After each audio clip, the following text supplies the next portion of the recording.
ابوي كوري، امي فيتناميه، مولود بالسعوديه، عشت بالاردن، وهلا دلوقتي عايش بدبي.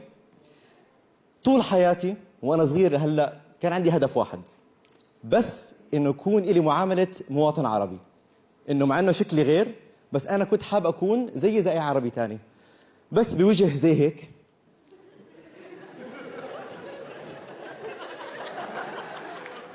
وباسم زي وان هو. الحياه ما كانتش سهله حتى بابسط الشغلات. مرات بكون جعان برفع التليفون اعمل طلبيه دليفري، انا مرحبا، واحد بيتزا مارغريتا، واحد سلطه، واحد دايت بيبسي. ايوه الاسم وان هو. ها وان هو شو؟ وان هو وان هو توت توت توت. حتى ايام زمان ما كان في لا ايفون ولا سامسونج ولا موبايل، كان في حاجه اسمها تليفون البيت، التليفون الارضي. بدك تحكي مع حد ترفع التليفون تطلب البيت، الشخص اللي برد عليك تطلب الشخص اللي بدك تحكي معه. مره بدي احكي مع صديقي عادل، رفعت التليفون رد والده لعادل، بقول له مرحبا عمو، عادل موجود؟ بقول لي عادل موجود بالغرفه. مين اقول له؟ وان هو. حبيبي هو بالغرفه.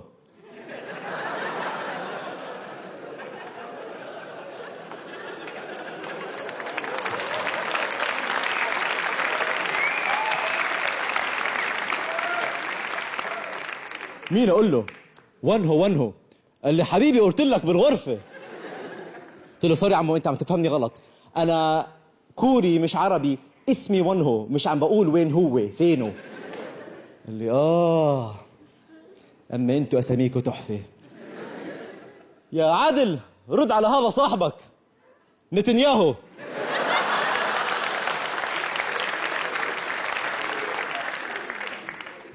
انا بدي اقول لكم سر تاني، سر صغير. انا بتعرفوا عامل زي ايش؟ انا عامل زي البطيخه، من برا اخضر من جوا احمر.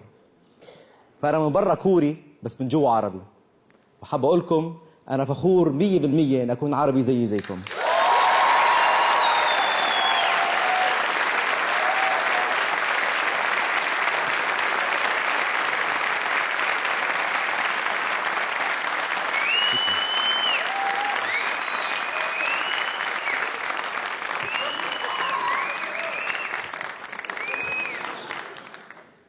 فالقصة مرة كنت قاعد عند بيت أصحاب إلي، مجموعة من الناس عم نطلع على الأخبار، فجأة خبر عاجل، تفجير بأمريكا. على طول أصابع الاتهام تتجه إلى منطقة الشرق الأوسط، وأنا بزعل لأنه بكونش في أدلة لسه.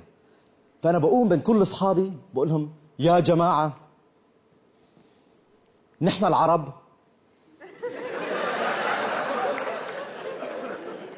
إذا ما مسكنا إيدين بعض، ما توحدنا، ما لعبنا لعبة الإعلام، وما غيرنا سياستنا الخارجية، ما رح نتطور. فأصحابي بيطلعوا علي، بيطلعوا ببعض، بيقولوا لي وين هو؟ أنت بصيت على شكلك مؤخرا بالمراية؟